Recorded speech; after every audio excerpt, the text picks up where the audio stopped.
Bienheureux Marcel Callot, plus 1945. Fêté le 19 avril. Marcel Callot, membre de la Jeunesse ouvrière chrétienne, JOC, en Bretagne, fut fiancé à une jeune fille qui appartenait au mouvement. Réquisitionné, en 1943, par l'occupant allemand pour le service du travail obligatoire, il lui faut partir pour l'Allemagne. Il décide de s'y comporter, en missionnaire, pour aider ses frères jocistes. Souffrant du froid, mal nourri, il doit travailler de longues heures dans une usine. Ses nerfs sont mis à rude épreuve. Pour surmonter son désarroi, il cherche sa force dans sa foi au Christ. C'est alors qu'il rencontre un groupe de jocistes allemands et leur aumônier, un prêtre capable de s'exprimer en français. Marcel entraîne avec lui à ses messes des camarades français qui ne sont guère familiers de l'Église.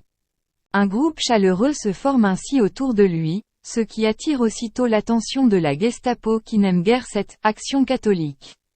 Arrêté, il est déporté à Mauthausen.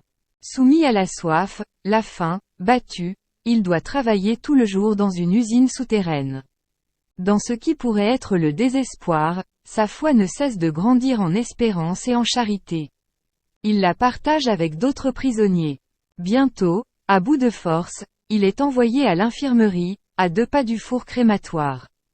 Là, il continuera de soutenir ses compagnons de misère jusqu'au bout, alors que lui-même se meurt de dénutrition, de tuberculose et de dysenterie. Citation. Je ne pars pas comme travailleur, je pars comme missionnaire. Le Christ a été très exigeant pour ses apôtres. Il leur a demandé de tout quitter. Il leur a même annoncé qu'ils mourraient pour lui. Ils sont morts martyrs. Lettre de Marcel Callot.